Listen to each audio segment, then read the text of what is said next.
तो स्टूडेंट्स, आज हम लोग जो है आगे का टॉपिक आपको हमने ट्रेडिंग अकाउंट का फॉर्मेट भेज दिया था। उम्मीद है कि वो फॉर्मेट आपने समझने के बाद उसे लर्न कर लिया होगा। मोस्ट इम्पॉर्टेंट है फॉर्मेट आप अच्छे से लर्न कर लें ताकि आप क्वेश्चन आगे कर सकें।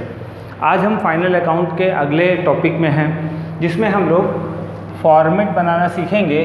Format of profit and loss account, format of profit and loss account बनाना सीखेंगे। आखिर इसकी ज़रूरत क्या है?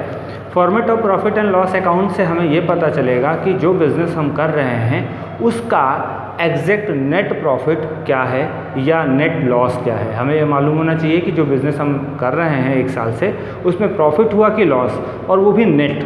तो हमने जो पहले ट्रेडिंग अकाउंट में ग्रॉस प्रॉफिट निकाला था वो हम सिर्फ डायरेक्ट एक्सपेंडिचर्स को यूज़ करके हम निकाल रहे थे। लेकिन अभी हम क्या करेंगे, हम जो बाकी के एक्सपेंडिचर हम यूज़ कर रहे होते हैं अपने बिज़नेस में, जो कि डायरेक्ट नहीं होते हैं। किसी को प्रोडक्ट को देखने में वो एक्सपेंडिचर हमें नहीं पता चलते कि वो उसमें हुए या नहीं हुए, वो इनडायरेक्ट एक्सपेंडिचर हैं। उनके थ्रू हम एक्सपेंडिचर्स को इंक्लूड करेंगे और ये जानने की कोशिश करेंगे हमें प्रॉफिट हो रहा है कि लॉस। तो इस फॉर्मेट में चलिए देखते हैं। ये format for the year ended, यहाँ पर आप डेट मेंशन कर देंगे, क्वेश्चन में दी होगी।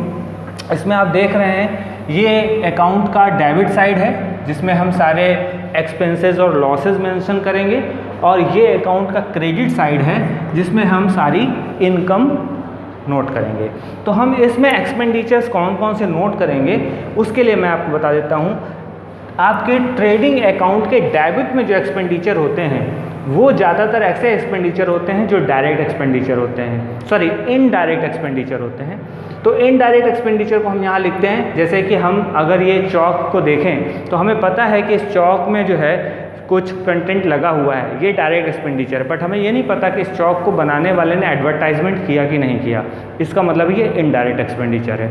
तो इनडायरेक्ट एक्सपेंडिचर्स हम यहाँ पर नोट करते हैं। फिर दूसरे एक्सपेंडिचर वो हैं सेलिंग एक्सपेंडिचर। हम प्रोडक्ट को बनाने के बाद उसको सेल करने के लिए कुछ एक्सपेंडिचर करते हैं, उन एक्सपेंडिचर्स को भी हम प्रॉफिट एंड लॉस के डेबिट में मेंशन करते हैं, तो वो सेलिंग एक्सपेंडिचर है। तीसरे हैं मैनेजमेंट एक्सपेंडिचर। कई बार हमें क्या करना होता है कि बिज़नेस को मैनेज करने के लिए, बिज़नेस को रन कराने के लिए बहुत सारे ऑफिशियल एक्सपेंडिचर करने होते हैं। तो जो ऑफिस से रिलेटेड एक्सपेंडिचर हैं वो हम प्रॉफिट एंड लॉस अकाउंट के डेबिट साइड में नोट करते हैं। तो ध्यान रखिएगा, ऑफिस से related expenditure, indirect expenditure, selling and distribution expenditure जो होते हैं वो इस प्रॉफिट एंड लॉस के डेबिट में हमें नोट करने हैं। तो चलिए क्या क्या हो सकते हैं। सबसे पहले हम इसमें देखते हैं ग्रॉस लॉस। ग्रॉस लॉस ये वही ग्रॉस लॉस है जो आपने ट्रेडिंग अकाउंट में देखा था। जब लॉस आ रहा था तो उसको हम यहाँ पर ट्रांसफ़र करके लाए हैं, जो कि आपने पिछली क्लासेस में लेज़र को बनाने में सीखा है, ट्रांसफ़र करते हैं, तो वो यहाँ पर नोट करेंगे। मेन एक्सपेंडिचर आ जाता है सैलरी। हमारे यहाँ जो एम्प्लॉय काम करते हैं उनको हम सैलरी पे करते हैं, ये एक इनडायरेक्ट एक्सपेंडिचर है, ये हम नोट करेंगे। अगर हम बिज़नेस का जो प्लेस है, ऑफिस है, ऑफिस को रेंट पर लेकर चला रहे हैं तो रेंट एक्सपेंडिचर पे करेंगे।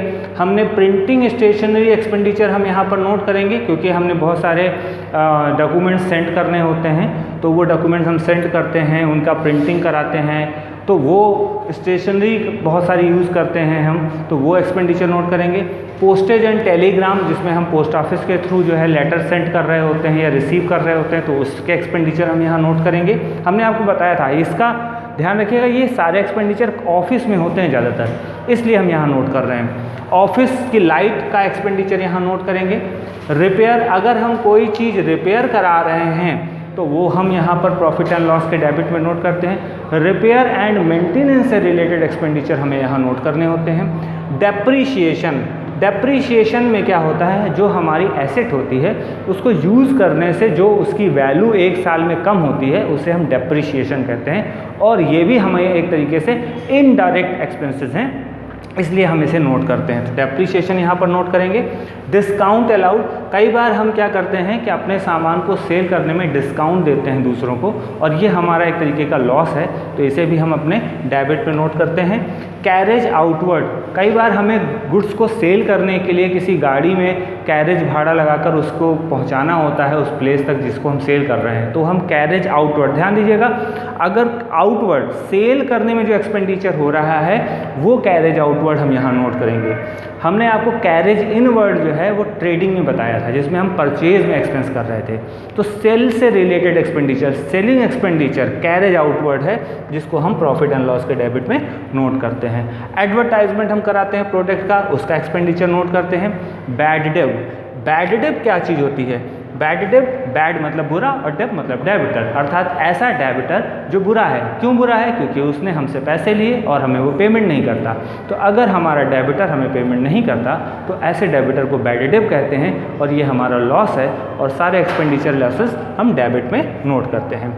लॉस बाय थेफ्ट, अगर हमारे कोई गुड्स या हमारा कोई रुपया पैसा चोरी हो गया ऑफिस से, तो उससे जो हमें लॉस हो रहा है उसको भी हम डेबिट में ही शो करेंगे। इसके अलावा मिसक्लिनियस एक्सपेंडिचर, और भी बहुत सारे एक्सपेंडिचर हैं जिनका नेचर इनडायरेक्ट एक्सपेंसेस हैं, या सेलिंग से रिलेटेड है, या डिस्ट्रीब्यूशन या मैनेजमेंट से रिलेटेड है, तो वो सारे एक्सपेंडिचर हम यहाँ नोट करेंगे। कोई ज़रूरी नहीं है कि जितनी लिस्ट हमने आपको दी है वही एक्सपेंडिचर हो, इसके अलावा भी एक्सपेंडिचर हो सकते हैं, बट उनके अंदर ये नेचर होना चाहिए कि वो इनडायरेक्ट एक्सपेंडिचर हो, सेलिंग एक्सपेंडिचर हो, या मैनेजमेंट का एक्सपेंडिचर हो। तो अगर ऐसा एक्सपेंडिचर है तो हम उसको जो है प्रॉफिट एंड लॉस के डेबिट में नोट करते हैं। अब देखते हैं क्रेडिट में क्या नोट करते हैं। क्रेडिट में हम आते हैं तो सबसे पहले तो हम ग्रॉस प्रॉफिट को ट्रांसफ़र कर लेते हैं। अगर हमारे इससे पहले ट्रेडिंग अकाउंट जो बनाया गया था उसमें प्रॉफिट आया था, तो उस प्रॉफिट को हम यहाँ पर ट्रांसफ़र करके ले आते हैं और वो यहाँ पर नोट करते हैं। अब देखते हैं इनकम। तो क्रेडिट साइड में हम नोट करते हैं इनकम। हमारा जो नॉमिनल अकाउंट है उसका रूल यहाँ फॉलो होता है, expenses losses debit and income gain are credit. तो इनकम और गेन अगर हम कर रहे हैं किसी भी तरीके की, इनडायरेक्ट इनकम कर रहे हैं, तो वो हम क्रेडिट साइड में नोट करेंगे। तो कौन कौन सी इनकम है जो इनडायरेक्ट इनकम है? जैसे कि इंटरेस्ट रिसीव, हमने कोई पैसे बैंक में डिपॉजिट किए हैं और उसमें हमें इंटरेस्ट मिल रहा है, तो ये हमारी एक इनकम है, उसको हम यहाँ नोट करेंगे। इसी तरीके से अगर हम रेंट रिसीव कर रहे हैं, अगर हमारा खुद का कोई जो है गोडाउन है या कोई ऐसा प्लेस है जिसको हमने रेंट पर उठा रखा है, तो वो इसको भी हम क्रेडिट साइड में नोट करेंगे। इसी तरीके से डिस्काउंट रिसीव, अगर हमने डिस्काउंट रिसीव किया है, हमने हो सकता है कि कुछ गुड्स परचेज़ किया हो और उसमें हमें डिस्काउंट मिल गया हो, तो वो हमारी इनकम है, तो डिस्काउंट रिसीव को भी हम क्रेडिट साइड में नोट करते हैं। इस तरह से हमारी जो भी इनकम है, इनके अलावा भी बहुत सारी इनकम हो सकती हैं, अगर वो हैं इनडायरेक्ट इनकम तो हम उनको क्रेडिट साइड में नोट करते हैं। इसके लिए भी हम आपसे यही सजेस्ट करेंगे कि ये फॉर्मेट ठीक से लर्न कर लें, इनके नेचर को पहचान लें, और उसके बाद आपको ये आइडेंटिफाई करके इस अकाउंट में इसे नोट करना होगा। तो क्रेडिट के टोटल हम कर लेंगे, क्रेडिट का सारा टोटल करेंगे और डेबिट का सारा टोटल करेंगे। क्रेडिट का टोटल ज़्यादा हो सकता है और डेबिट का टोटल कम होगा। तो अगर क्रेडिट का टोटल ज़्यादा है, मान लिया क्रेडिट का टोटल 10,000 है, डेबिट का टोटल किया 8,000 है, तो हम 10,000 में 8,000 माइनस करेंगे और 2,000 रुपीज़ का हमारा आ जाएगा नेट प्रॉफिट। इसका मतलब है हमारी इनकम ज़्यादा है और हमारे एक्सपेंडिचर कम है, इससे हमारी प्रॉफिट आ जाएगा नेट प्रॉफिट 2,000। जो हमारा नेट प्रॉफिट आएगा वो ध्यान दीजिएगा, वो नेट प्रॉफिट हम डेबिट साइड में यहाँ पर नोट कर देंगे, नेट प्रॉफिट आ जाएगा, और यहाँ टोटल अब दोनों साइड का इक्वल आ जाएगा। ये चीज़ आप लेजर या अकाउंट बनाने में पहले सीख चुके हो। लेकिन अगर हम डेबिट का टोटल ज़्यादा आ जाए, डेबिट का टोटल ज़्यादा आने का मतलब हमारा एक्सपेंडिचर ज़्यादा है, और क्रेडिट का टोटल कम आ जाए, इसका मतलब हमारी इनकम कम है। तो एक्सपेंडिचर अगर ज़्यादा होते हैं, इनकम कम होती है, तो हम एक्सपेंस में इनकम माइनस करके हमारा लॉस आ रहा होता है। ऐसी सिचुएशन में जो नेट लॉस होगा उसको हम यहाँ पर नोट करेंगे, और तब हम ऐसे तो यहाँ पर क्रेडिट कर देंगे। तो आप इस वीडियो को ध्यान से स्टेप बाय स्टेप समझिएगा, इसको लर्न करिएगा, प्रैक्टिस करिएगा, और इसका फॉर्मेट ज़रूर लर्न कर लीजिएगा। ये फॉर्मेट लर्न करने के बाद आप इससे रिलेटेड क्वेश्चन करना सीख पाएंगे। Thank you. अगर आपको ये वीडियो समझ आया तो आप इसको ज़्यादा से ज़्यादा सब्सक्राइब करें, ताकि इससे रिलेटेड वीडियो आपको और भी मिलते रहें।